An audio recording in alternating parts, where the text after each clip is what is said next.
CP, there are three of them. Firstly, to increase and improve the stability of their own government, but also their ability to maintain power within their country. Secondly, to gain more control over the global politics, especially in their region. And finally, to have the narrative that the strong should dominate the weak legitimised. And I would note that this is the same narrative that Russia uses to justify its invasion of Ukraine, that China uses to justify its soft power and probably eventually hard power pursuits in Taiwan and in the surrounding region, and is a narrative that Trump supports. Two arguments from the affirmative that will win us the debate then. Firstly, that Trump is comparatively more likely to do bad foreign policy in the interests of the CCP than Biden is. And secondly, why Trump is more likely to screw over the US domestically, and why that is in the interests of the CCP. So let's begin on the first argument then about foreign policy. And the important framing to note here is just that the CCP believes that the US is a global imperialist power that has been keeping it down in history and wants to continue to keep it down for the foreseeable future. And therefore, as an actor, it is less likely, and Trump as an actor is less likely, or rather any actor that is less likely to continue that goal or to be less effective in continuing and pursuing that goal would be an immediate win for the CCP. Why then is Trump very bad in this regard? 4 reasons. The first is that he is extraordinarily isolationist.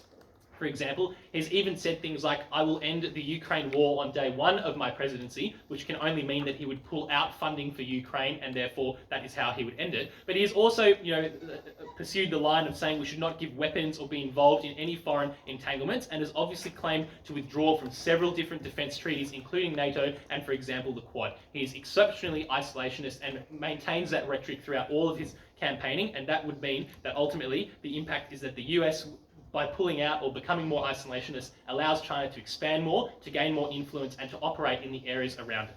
The second reason that Trump is bad, though, is that he is terrible at maintaining alliances of the US that enable them to have control in the status quo. For example, he has threatened to pull out NATO. He has pissed off allies by saying just dumb stuff. For example, that South Korea should pay the US for stationing their troops there, that the Philippines should do the same thing. And even more than that, he just picks fights with world leaders for no good reason. For example, saying that Kevin Rudd should be dismissed as the Australian ambassador to the US, or picking fights with Emmanuel Macron. And all of this weakens the well-greased existing relationships that allow the US to function with its allies in a cohesive way at the moment. And the impact of that is that it cripples the ability of US, but also other countries, to actively combat China. And that is because the US is often the centre, not the spoke, of many different defence relationships. And the US often signs multiple bilateral rather than fewer multilateral defence treaties or relationships, all of which means that if the US is seen as a less persuasive actor or a less trustworthy actor by other allies, it will decrease their capacity to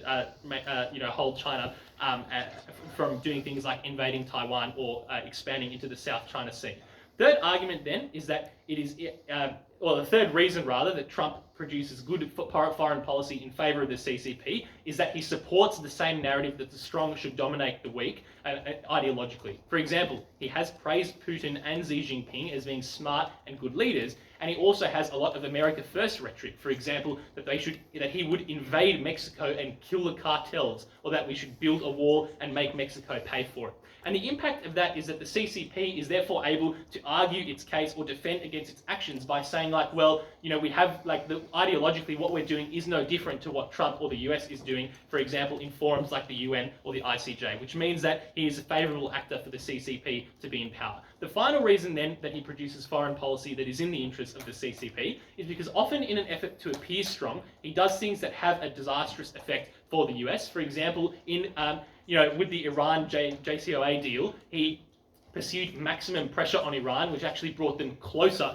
to acquiring nukes. And for example, he set in motion the events that ultimately led to the withdrawal from Afghanistan and the treaty with the Taliban. And ultimately, those actions both show that the US is an unreliable and weak actor under Trump, and that he's incapable of affecting the types of foreign policy that might otherwise harm China. But also those are additional examples of how America and Trump screw over their relationship with other nations. For example, with the Iran nuclear deal, it therefore put a lot more burden onto Israel and a lot of the EU members that were part of that deal in any case. I guess then the final implication is that, what that means is that even if Trump wanted to impose policy that was bad against China, for example, a sanction, he would be ineffective at doing so. And I would note that that is good for China and far better than any possible trade deal that they could gain, because avoiding a sanction is better than potentially trying to get a trade deal. The final thing is that obviously if he follows through on his threat of invading Mexico and killing the cartels, the US would be so insanely distracted trying to do that they would not be able to help Taiwan or anything like that. Contrast this to Biden, who supports the international order, who maintains good alliances around the world, who has explicitly aimed to improve US relations with Vietnam, with the Philippines, with Quad countries to dissuade Chinese expansionism, and who appoints good officials like Anthony Blinken or Jake Sullivan. Whereas Trump appoints other, like sycophants or people who are not qualified to the positions that would have, significant sway over his decision making, like national security advisor. Biden is also the most pro-Taiwan president, explaining or stating that he would defend Taiwan, and has actually increased sanctions against China on microchips and EVs, and has had some level of anti-China rhetoric that Trump has not had. Even if the opposition want to explain that Trump has had like a level of anti-China rhetoric, most of that has just been bluster, and he has not actually taken any real actions against China, as certainly not as many actions as Biden has, or not to the same extent that Biden has. The end result of this argument is that in terms of foreign policy, Trump would be less willing to construct foreign policy that harmed China, and also would be less able to do so or make it follow through, which ultimately means that it is in the CCP's interest for him to come to power. On to the second argument then about the domestic sphere. The characterization here is just that a weaker US means that they are less capable of resisting China both economically and diplomatically. Why then does Trump's presidency weaken the US?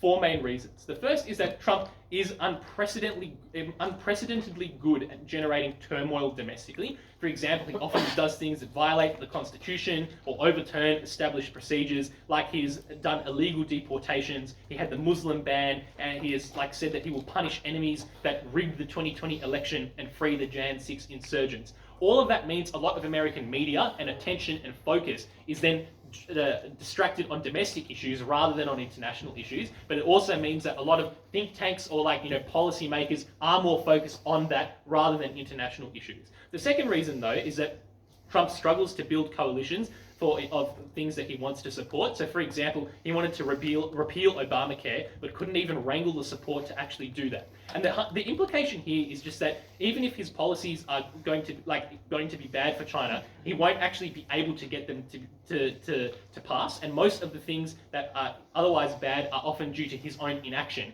Whereas Biden would be able to get policies through that are actively anti-China, which is why it is better to have Trump in there due to his inefficacy. Third reason, that he polarizes allies. For example, by insulting John McCain, he lost a lot of the Arizona vote, which again explains why he leads to a more fractured internal society. And finally, because he is likely to ruin or reduce the American economy, for example, just through general mismanagement and appointing people who are not qualified into those positions. The impact here is that it becomes harder for China to explicitly and implicitly, the US to explicitly and implicitly resist China. I'm about to propose.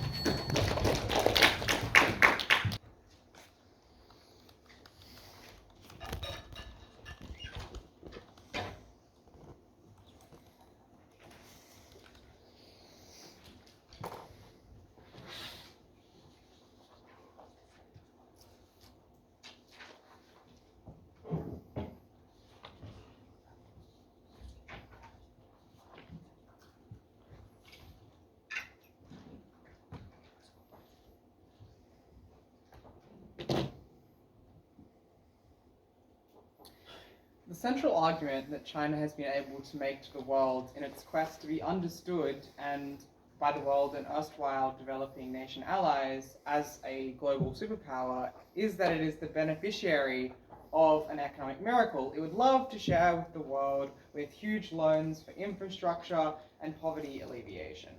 China is an authoritarian state that in many senses pursues an opaque and labyrinthine foreign policy. The only way that it can project the power that the affirmative team want them to be able to in this debate was if they actually have some power to project. And that is where Negative's path to victory lies. Joe Biden would be much better for the state of China economically, and it should be the central concern of the CCP to pursue that. Let's start with why Biden will be better for the Chinese economy. We have 7 reasons here. Joe Biden, I think, very clearly would be far less willing to impose tariffs on China. They would be far less willing to rally international support for policies that damage Chinese supply chains and divest from them. Why is that? First, because he is far less ideological than Donald Trump about opposition to China economically. And I would suggest that, yes, both figures have taken anti-China steps economically. But Joe Biden is constrained by rationality, whereas if you believe much of that first affirmative speech, Donald Trump is a man motivated in many senses by ideology and by bluster, which means he's far more willing to damage the US economy to really, really fuck China's. And I would suggest that means he's far more willing to go to steps that would damage China's economy quite a lot, by, for instance, imposing tariffs that would make consumer goods extremely expensive, but also would harm China quite demonstrably. But secondly, this affirmative team wants you to believe that Trump is a man that's ideologically motivated to fuck China, but has no capacity to do so. This is a man that started the trade war. This is a man that imposed lots of tariffs, not billion, lots of tariffs on China that actually did happen. And I guess the reason for that, and it's not just bluster, obviously, right? Like, the reason for that is the American president, by the way it is set up in the Constitution, is much more able to pursue unilateral foreign policy than they are domestic policy. So, for instance, American presidents are able to make declarations about wars, about, for instance, what the American military will do, about actions that they will take with regard to other economies, with much less constraint and much less oversight by the Congress, which might be willing to and be much more rationally incentivized to not pursue anti-China economic policies. But that means that Trump has lots of capacity to inflict his personal views on China, whereas, for instance, economically, where this affirmative team hopes that Trump will be a disaster for America economically.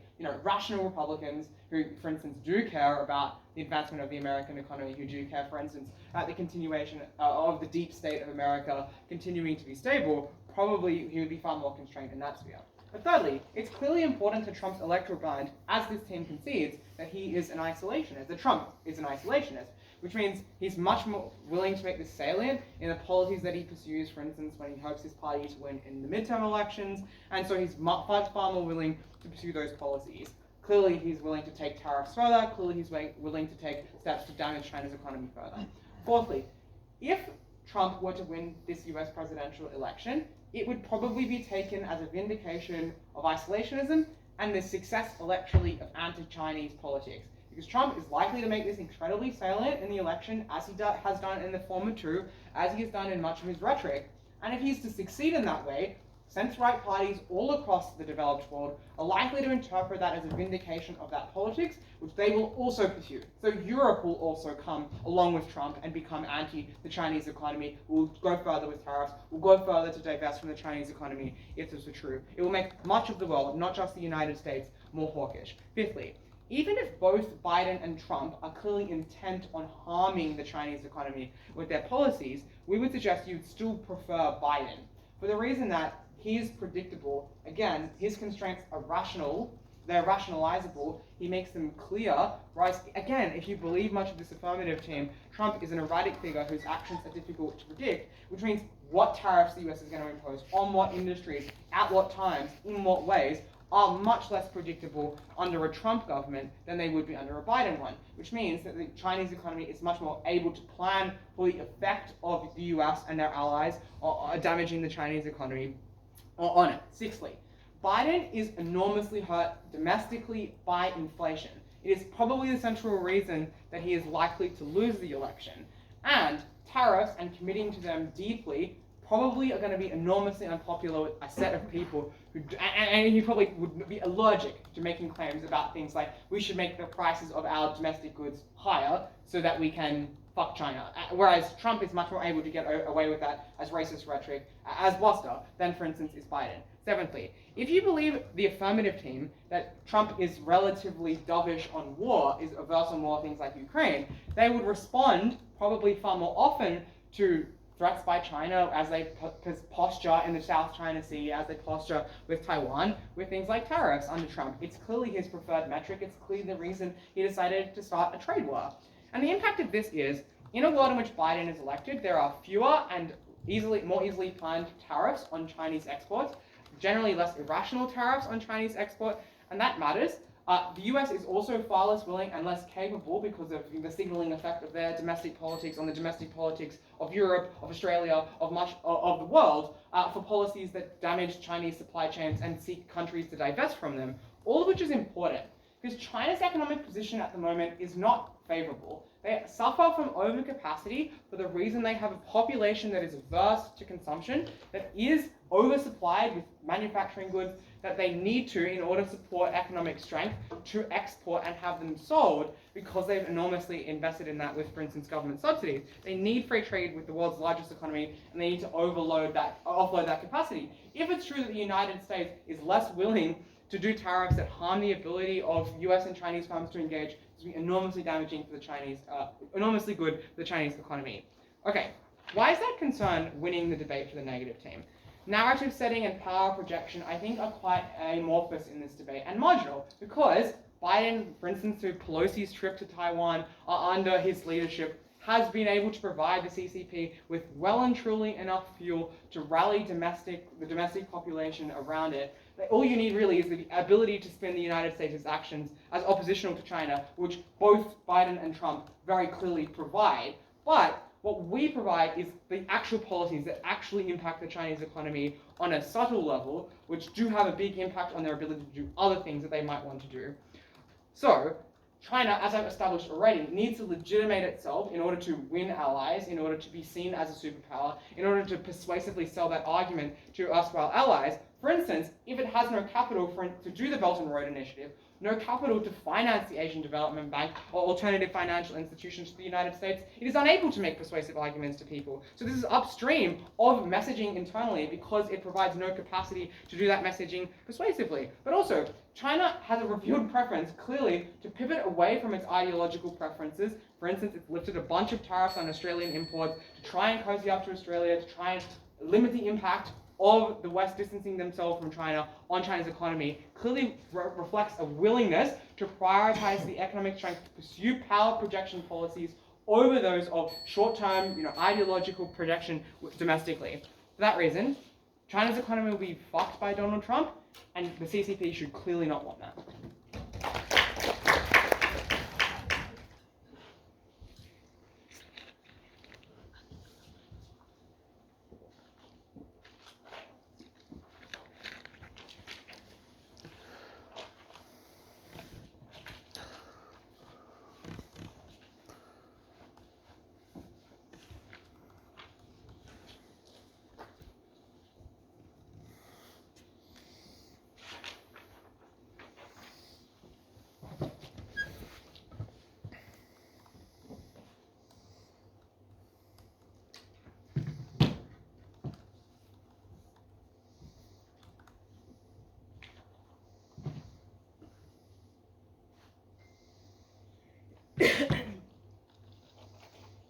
First on China's economy, second on China's foreign policy. The first thing I'll note is that the economy is the comparatively less important issue for a range of reasons.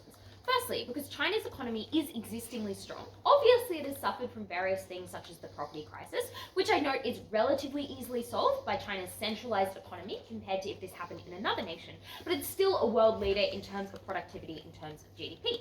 Second, because China is willing to take economic gambles for the sake of political power and expansion. See many, though of course not all BRI projects, see threatening an invasion of Taiwan that would be economically devastating if, for instance, Taiwan hit back with a missile that would likely hit Shanghai first, China's economic hub, all the other harms of sanctions that would come from that. And this team says, well, they do short-term tariffs when they're mad. Yeah, that's true, of course. But those tariffs, for instance, on Australia have been short-term and relatively minimal compared to the things like the true desire for an invasion of Taiwan. But thirdly, I note, and perhaps most importantly, China has economic relationships with other states than just the US, in fact, with many other countries in the world from which it gets those benefits. And finally, I note that there's a cap on the benefit that he can get, which is to say that Biden will never set an economic relationship with China with hurts the US. It's just that maybe China gets some other benefits. And that is exactly what China wants. We explain that the domestic policy of Trump harms the US, which makes China comparatively stronger.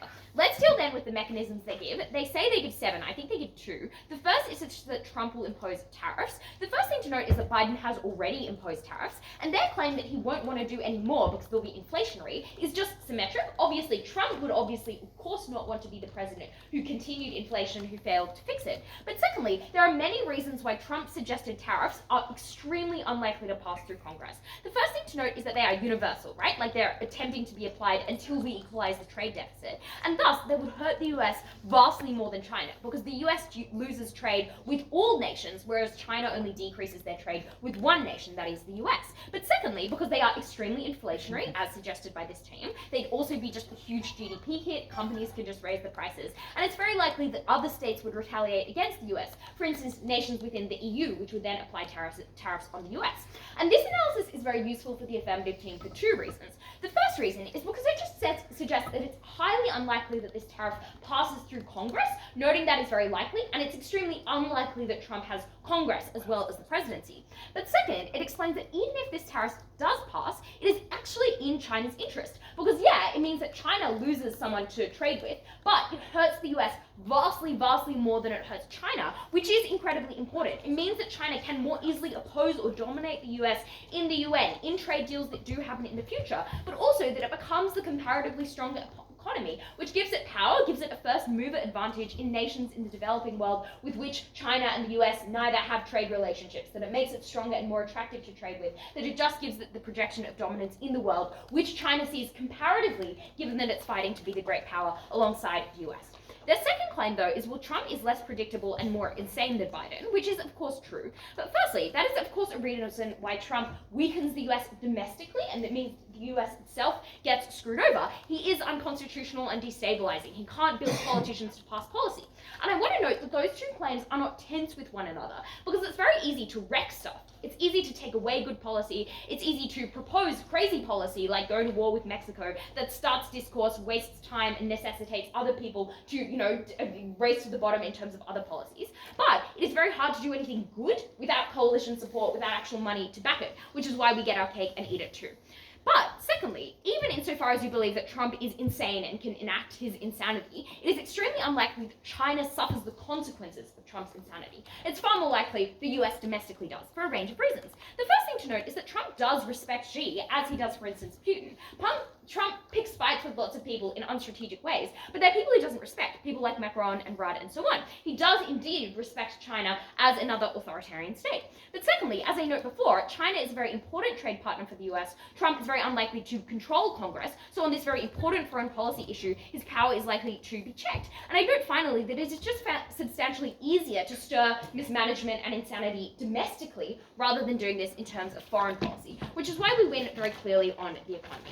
But let's look secondly at the more important part of this debate, which is China's foreign policy. We explained that Trump's foreign policy is isolationist, which is very handy for China because their foreign policy is indeed expansionist. We explained that Trump is destructive to the international community's ability to combat China, and that he's just unconcerned with democracy and rule of law, which means you're far less likely to speak out against, for instance, Uyghur genocide, against Taiwan, or the invasion of it. And China's interests, from which the CCP gains power, legitimacy, and influence, are tied to expansion, in places like Taiwan and Africa and the South China Sea, but also more broadly in general. What do they say to the wealth of material we provide on this at Ollie? They say, well, Trump's rhetoric is anti-China, and that is bad, and will mean maybe it's hard for them to expand into other places. The first thing I want to note is that Trump frequently praises Xi as a strong and great leader.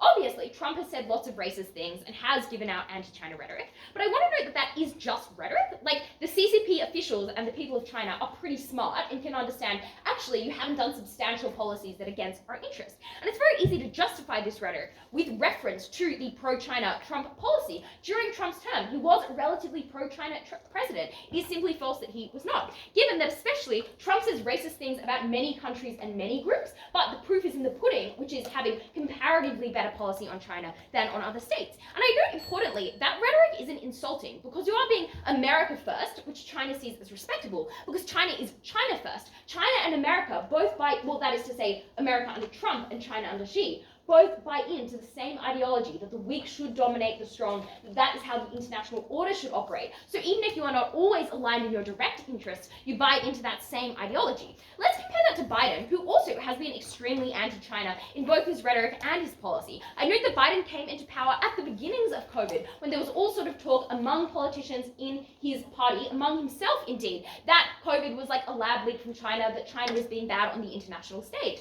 that he is frequently speaking up against China's invasion of Taiwan. He's pro-democracy, he's anti-Uyghur genocide, has explicitly condemned China in a way that Chinese officials do find extraordinarily offensive. And this rhetoric, unlike Trump's, comes from a completely opposing worldview, which is why it is offensive, which is why there is no pathway for a better relationship to be made. But what kind of harm do they attach to this rhetoric in terms of China's position in the international order?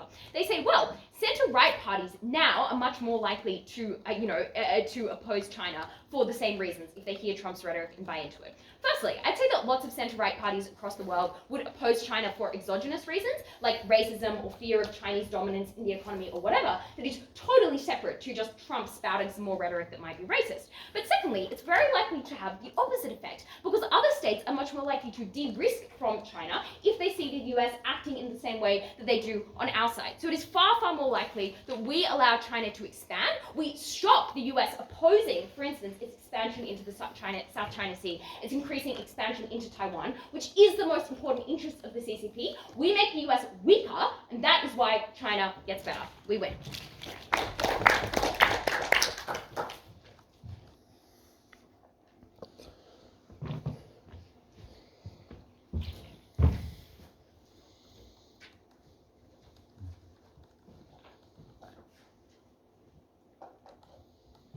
Two parts to the speech, firstly on foreign policy, secondly on the economy. On foreign policy, this team provides what is essentially a laundry list of reasons why Trump is better for China's foreign policy goals that essentially boil down to one claim, which is Trump will leave more room for China to expand on the global stage.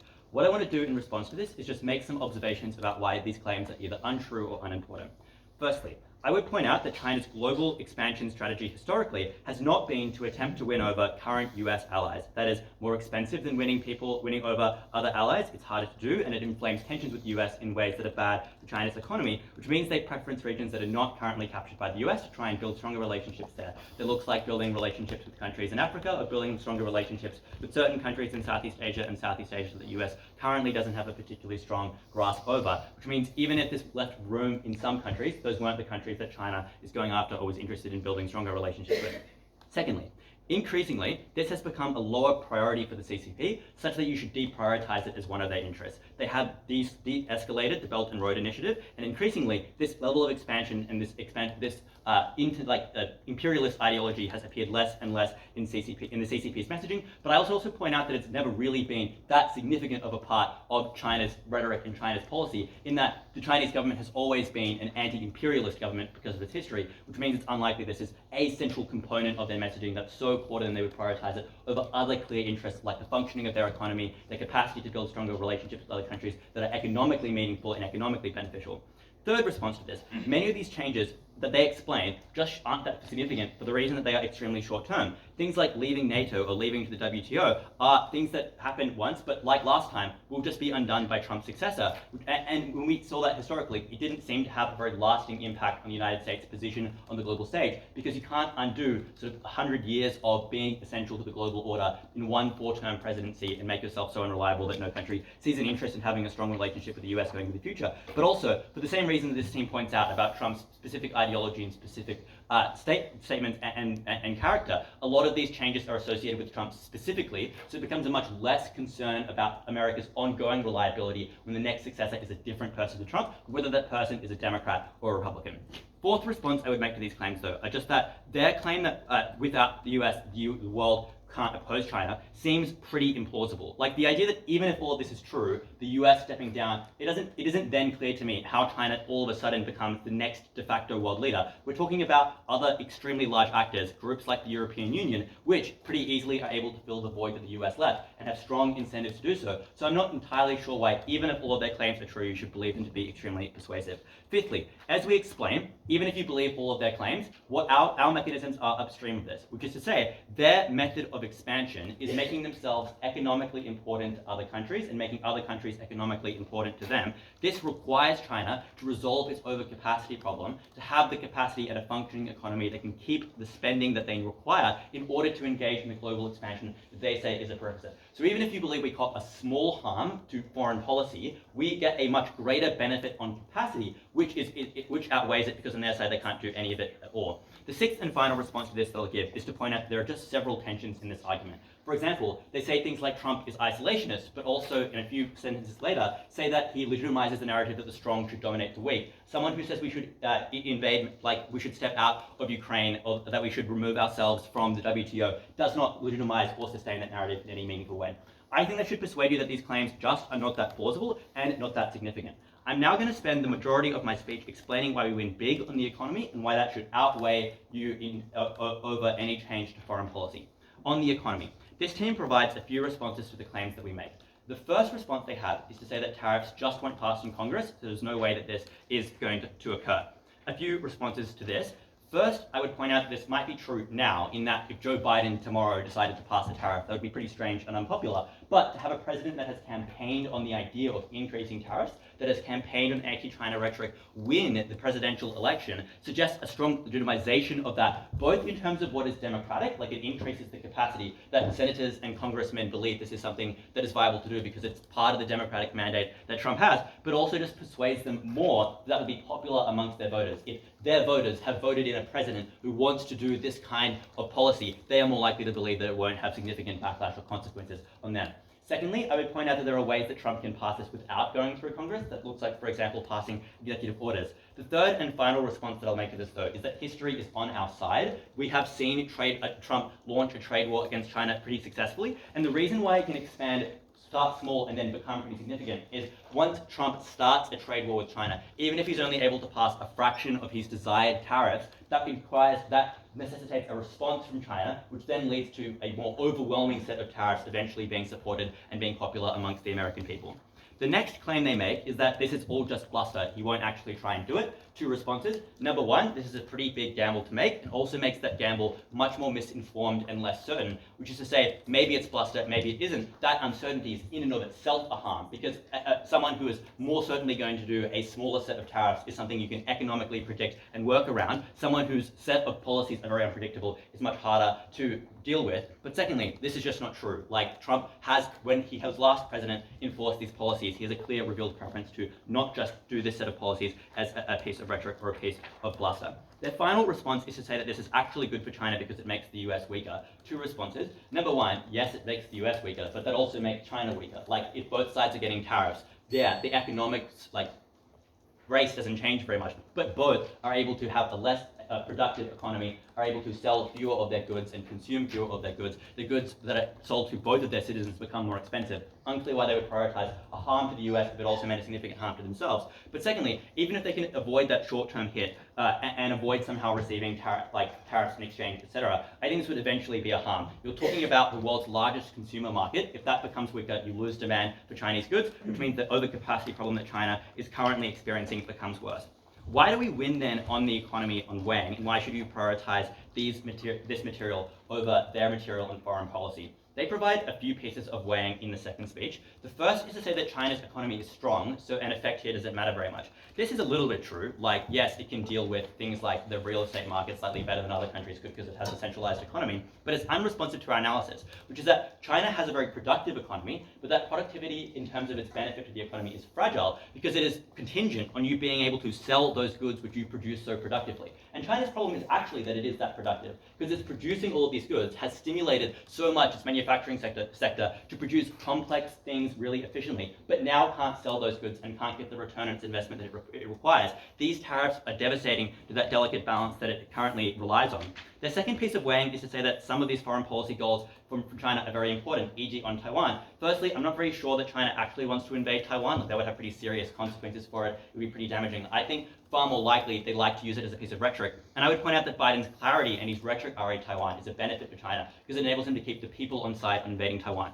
Why should you value the economy then, even if you do believe that this change is marginal? Firstly, the export market is generally very competitive, which means even if there is only a small difference between the two sides, that could result in the wholesale change of which country producers consume goods from. Secondly, the small difference can quickly escalate into a large one because, sure, they respond to it are a policy, but when American tariffs a certain good, China has to dump those goods in other countries, which means that they get accused of dumping and then other countries build up those tariffs too. Thirdly, the unpredictability, as I said, is inherently in harm. And fourthly, if Trump wins on this, it could fuel and legitimize those anti-China policies elsewhere. Very proud to oppose.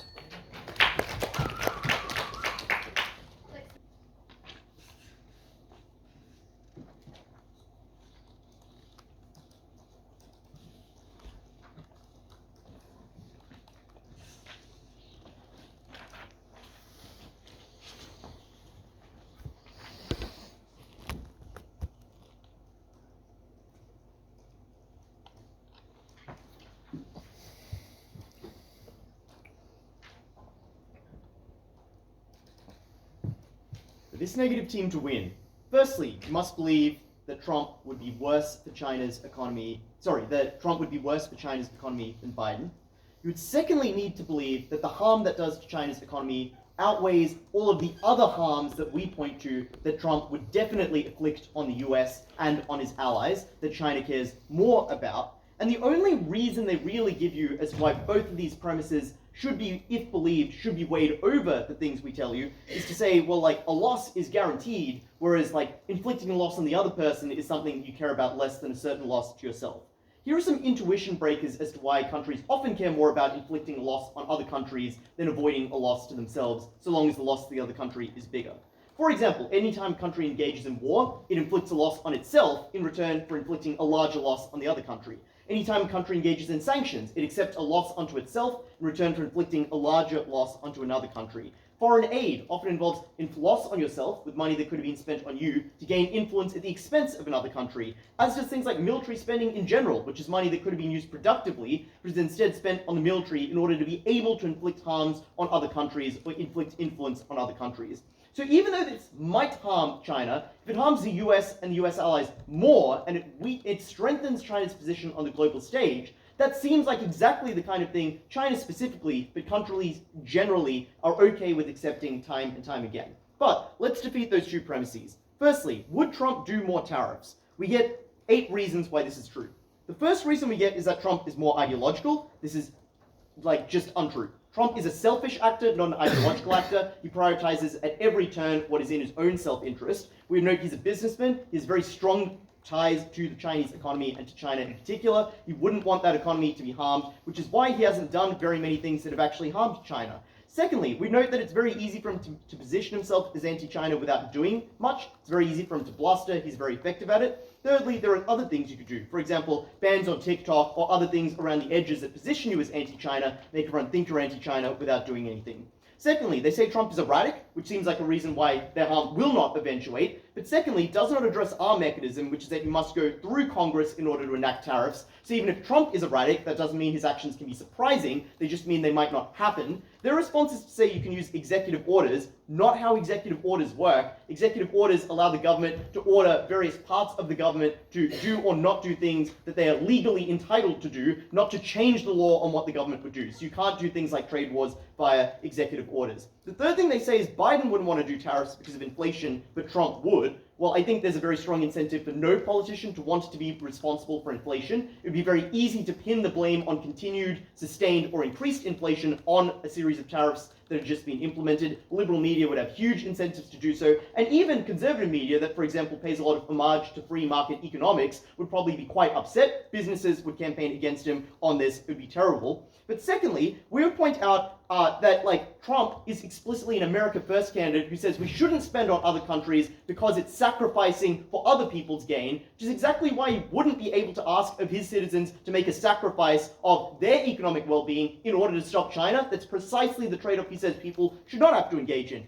Fourthly, they say Trump's win will precipitate an anti-China set of sanctions from countries around the world. I would say the exact opposite is true. If Trump goes isolationist, if he stops trading with other countries, if he stops offering alliances to other countries, then why would they do whatever the US wants anymore? Europe, which gains a lot from trade with China, and now is gaining nothing from its alliance with the US, would be incentivized to double down on trade with China, not engage in sanctions with China. That's insane. Fifthly, they say Trump campaigned on tariffs, therefore it would eventuate. Firstly, the US Congress has a filibuster, which means that just because you're president doesn't mean you can get things, and you have a trifecta in Congress doesn't mean you can get things through. The Democrats would be more than capable of blocking this policy if they want. The level of support would need to be very high. The fact it would be inflationary is a reason why many politicians wouldn't want to be associated with it. And the fact that it would be harmful to the US economy is a reason why businesses, for example, would campaign very strongly against it, would lobby against it, and would push very strongly against it. They say, sixthly, that he started the trade war and tit-for-tat measures might escalate the way in which these things operate.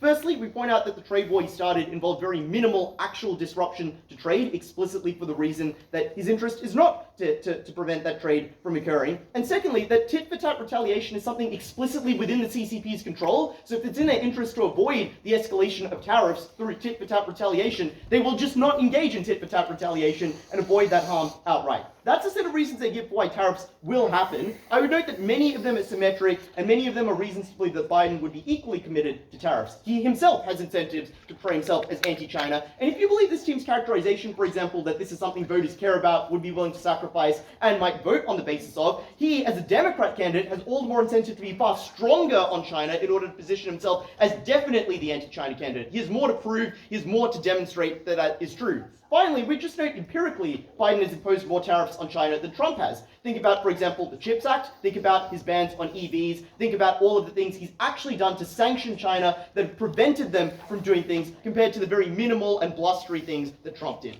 Secondly, though, even if you believe that this team demonstrates more sanctions, we point out that that doesn't matter to China. Firstly, because their only claim is just like all of China's influence is downstream of having money. That's not true. Firstly, they can offer things like trade deals to other countries, and sanctions actually give them more capacity to offer trade deals because you need trade substitution to make up for the trade you lose with the US. Secondly, they can offer things like security and military cooperation. Thirdly, often what's valuable about China is that they negotiate with countries the US won't, countries that commit human rights abuses, countries that are autocracies. Support for those countries, assistance to those countries, military assistance to those countries are valuable things in the Chinese toolkit. So they could still do plenty of things without money. It's unclear that they care most about that. But secondly, these sanctions would hurt the US far, far more than they would hurt China. Why? Firstly, China has many other trading partners, far more than the US. Secondly, the tariffs would likely are often subverted, i.e. other countries like Vietnam just buy the Chinese goods and then re-export them to the US, which means the US suffers from the harm of much pricier goods that have been re-exported, but China gets all the benefits of still exporting all of those goods in the first place. So these are asymmetrically harmful. Finally, these tariffs aren't often just on China. Many of Trump's tariffs and plans for tariffs are on other countries as well, like, for example, Mexico or Europe. Notably, he has attempted to retaliate against Europe for things like digital service taxes. Those invite retaliatory tariffs that harm the US, but don't affect China and in fact strengthen it.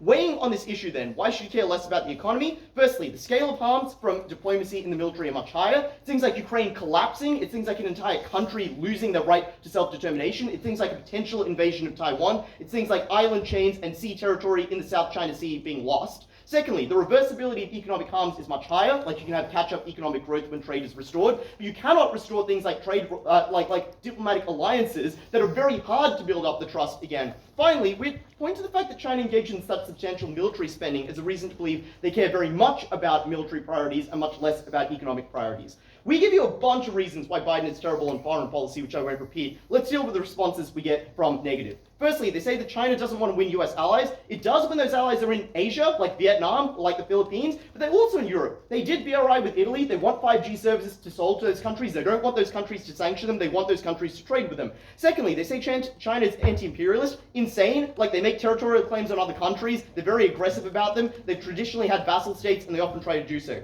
They say you can't undo relationships in one term. They're very easy to break, very hard to mend, and very hard to build in the first place. It's the exact opposite. Far easier to break than to build, which is our case. Trump can break stuff, but he can't build stuff. Thirdly, they say Europe will do it on its own. No, it's a weaker military, it won't ramp up, the US is at the center of alliances, and it doesn't have willingness. They say that China doesn't want to be imperialist. I've dealt with that. Proud to affirm.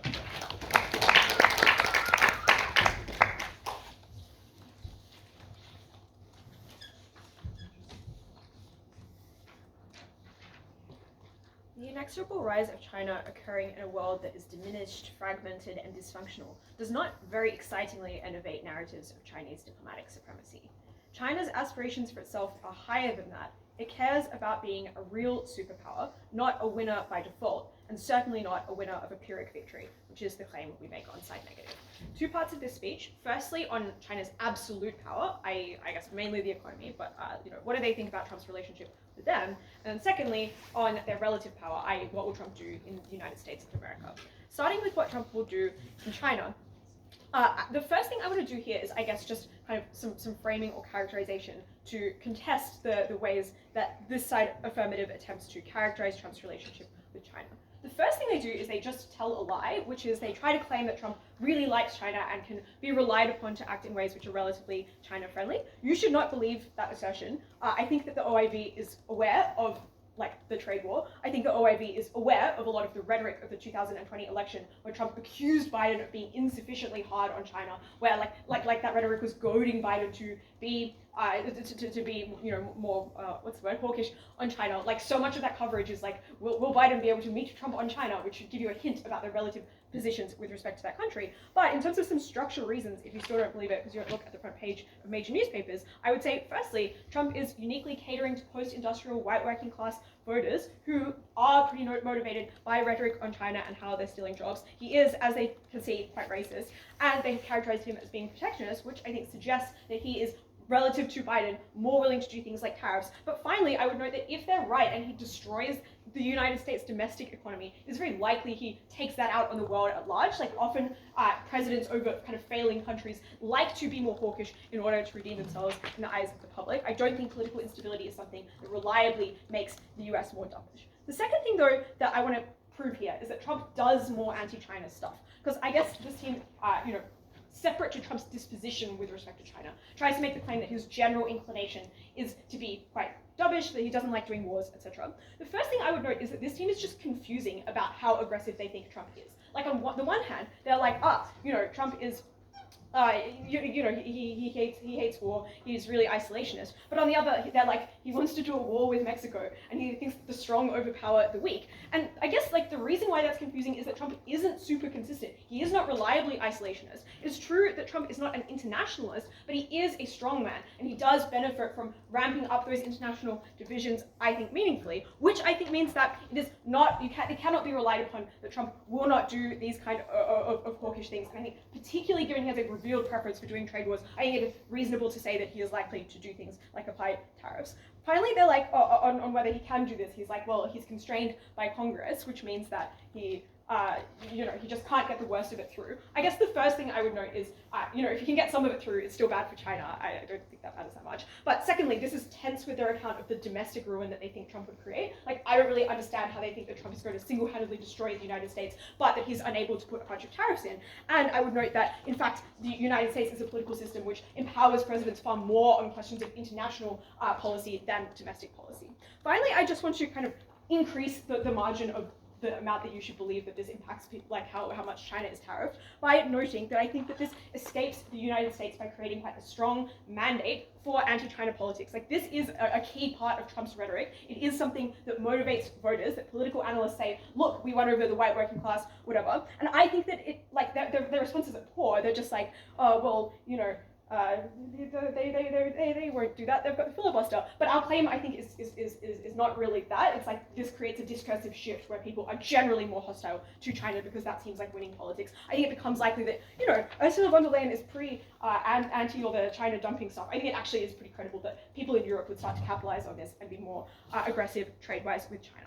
Their responses to our material on the economy just never touch the substance of our claims. The first thing they say is that China's economy is strong. I mean, it's funny that they mention the real estate crisis, because that is the symptom of the same problem, which is that China's economy has very low domestic demand. In order to prop up the growth of that country, they have to do things like create real estate bubbles. They have to do things like sell a fuck ton of exports and have an overcapacity problem, which means, yes, it is true that they have a lot of money, but it is contingent on continuing to sell things. And we explain that they meaningfully constrain that when they knock out a massive purchaser of Chinese goods, when that country tariffs them and when that spreads throughout the world, which makes that wealth contingent. But the second thing they say is, well, other states exist, so they can just sell to other people.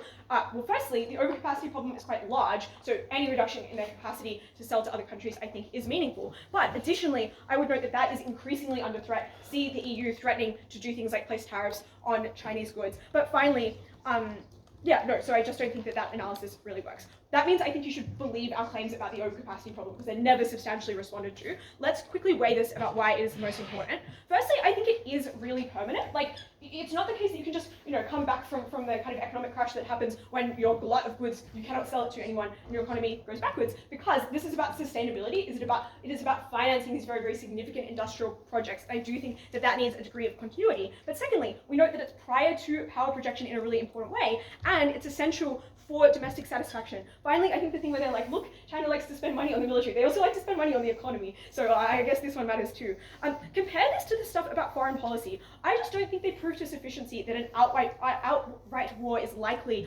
under Biden. I think there are a variety of reasons why that would be quite unappealing, both for the US and for China. They do not produce a clear picture of how likely that is to happen. And it's not clear to me that China actually dislikes this kind of posturing. I think that it can actually feed into anti-US narratives in a way which is generative domestically. At the end of this, I think you should believe that China is worse off on side affirmative, and that matters very, very significantly for the sustainability of that country. I now want to talk about the relative difference in power between China and the US. The substance of this part of the debate from affirmative is that a diminished United States of America is necessarily good for China because they can kind of take up the position that the US used to have. First of all, I don't think they prove this to sufficiency. They never explain how Trump would pass these supposedly ruinous policies. They never explain why the US didn't collapse between 2016 and 2020. And indeed, in other parts of their case, they make the claim that Trump is rational. For example, they say he would never do a policy which is bad for the US on inflation, which I think should make you ask the question, is it certain that Trump will be this ruinous for the American domestic economy? I don't think so. I think it's just like analytically pretty weak. Compare that with the level of certainty which we provide you, which is just that this places a really crucial pressure on a tender point in the Chinese economy. That, I think, is something that is more certain that China should weigh higher than the hope that Trump somehow destroys a pretty robust country, particularly when we note at Charlie that a lot of those things are reversible, that they last for 4 years and then they get reversed by the next person. So I think you should believe that the most capacity for things Trump can screw up in this debate is located in foreign policy. It is located on the economy. Udai points to some instances where countries prioritize harming others over their own interests, but this is of course insufficient because I could point to a bunch of instances where countries prioritize their own interests. I don't know, like that we're talking about specifics here, right? I think that ultimately this is a gamble that China just doesn't need to take. They are, pretty strong, and I think they will continue to be so. I don't think that they win all that big by fucking over the US. I think they prove themselves by outcompeting a successful US. I think that is a narrative which is far more likely to make them look good by comparison, far more likely to establish them as a real superpower, and crucially, one that does not come at the expense of the sustainability of their economy. Proud to be A.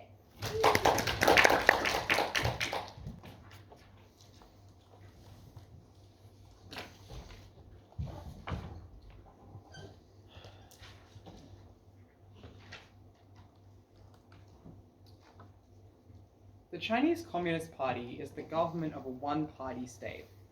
You should be enormously resistant to put the hope of sabotaging another country's domestic policy over the long-term fortunes of your own economy. The Chinese economy is structurally reliant on export. It already has an overcapacity of manufacturing goods which is posing a problem for it, as we established down the bench. The world's largest economy and importer, imposing many more and varied tariffs on these exports, is an enormous and direct existential threat.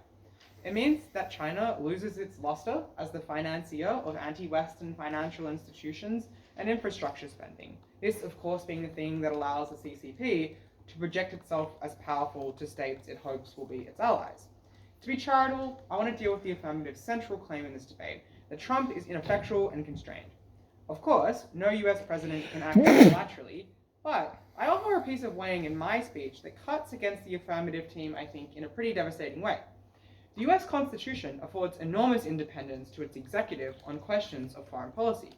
The president's word tends to go on war and questions of what countries we're allied with at that point in time. Richard Nixon visiting China in the 1970s and normalizing trade relations with them brought his country with him. By contrast, the American president must answer to Congress on questions of its domestic governments. Precisely that is the reason why Trump's first term in power was unremarkable for the US economy. It chugged along, created jobs, and was handed over to Biden in relatively good nick. But it's also the reason that the flagship policy positions of that presidency are international. Starting a trade war with China, leaving international agreements, ending policy consensuses about free trade that have been in play for decades.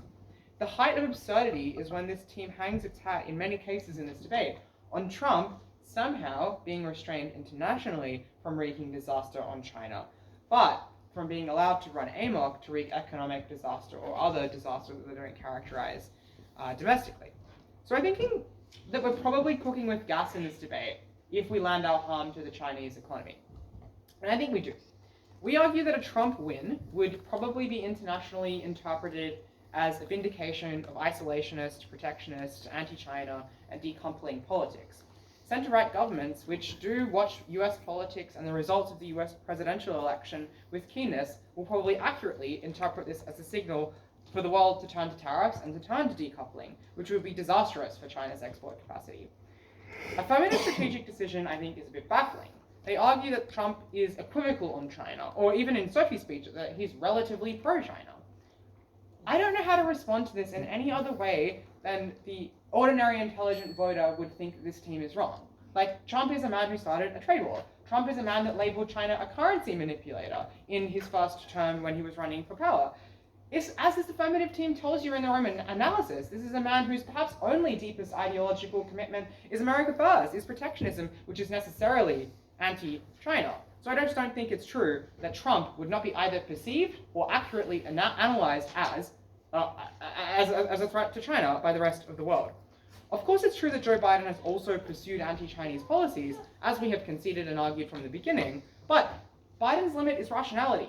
Don't exacerbate inflation with too many tariffs. Don't do tariffs on industries where protectionism will yield the US very little productivity gains. That's why it's been focused on semiconductors, where he believes they will gain from it. That's why it's true that Biden does fewer and more rational tariffs on China, and is far more rational about how havoc he wreaks on the Chinese economy. Our case in this debate, I recognize, is not sexy. It is the Honda Civic of negative team cases, though. When you look outside the slalom of mechanisms, though, I think you should be really hesitant to cast a ballot for a team that thinks China wants a war, wants the man that started a trade war with them back in the White House. That's why you must vote for the Honda Civic.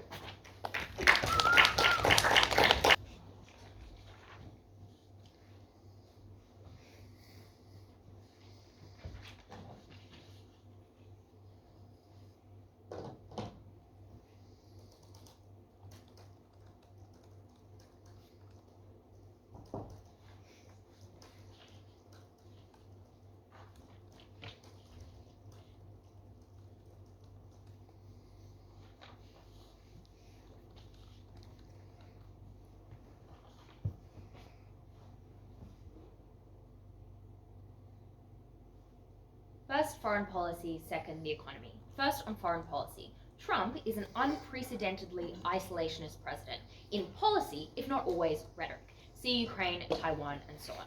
And even if you're unsure of exactly how isolationist Trump is, we know for certain, and both teams concede, that he will certainly weaken foreign policy, where Biden will certainly strengthen it.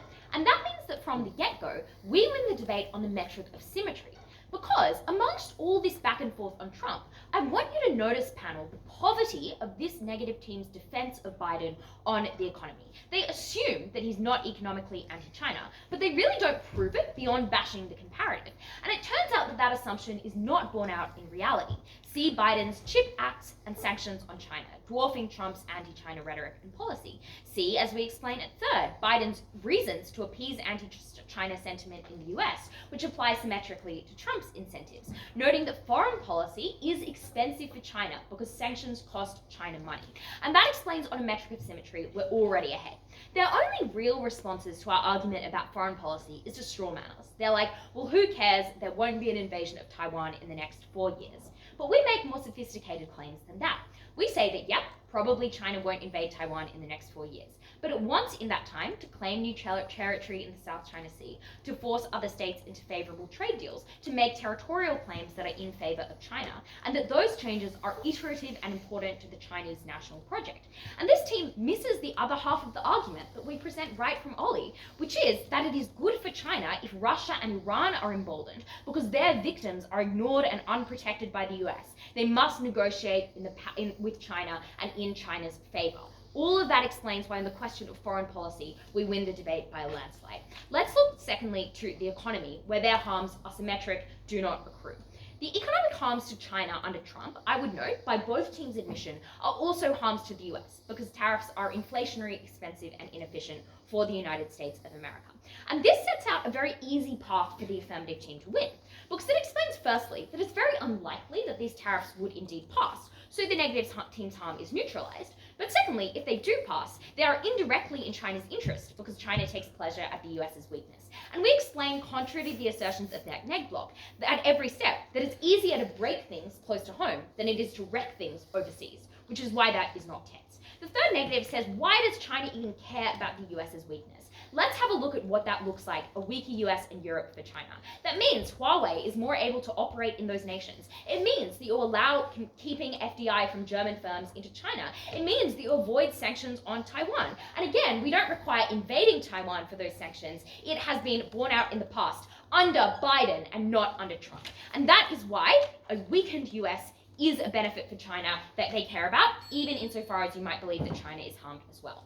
But secondly, we explain that this likely won't pass. And I want to note that the negative team does sort of a tricky characterization swap. The negative sometimes takes Trump to be crazy and unpredictable when explaining, for instance, his stance on foreign policy, but they also then take him to be faithfully bound to his election promises when it comes to imposing the tariffs that he's gestured at and which are clearly not in his own interests nor in the interest of the party. That suggests they're unlikely. But let's deal generously with the third step of this argument. What about if tariffs pass? No important harm accrues. Firstly, because as Neg Reply themselves concede, the president has more power on diplomacy and trade. Secondly, because as we explain in detail, third, sanctions are leaky. Chinese solar panels can go through India or Vietnam. That is the status quo and an easy way to avoid them. And finally, that China trades with others. Whereas the US holds a great deal of power hegemonically over the military order, that is not the case for the economy, where other nations like India are rising in the ranks and becoming more favorable trade partners for China. Clear affirmative win.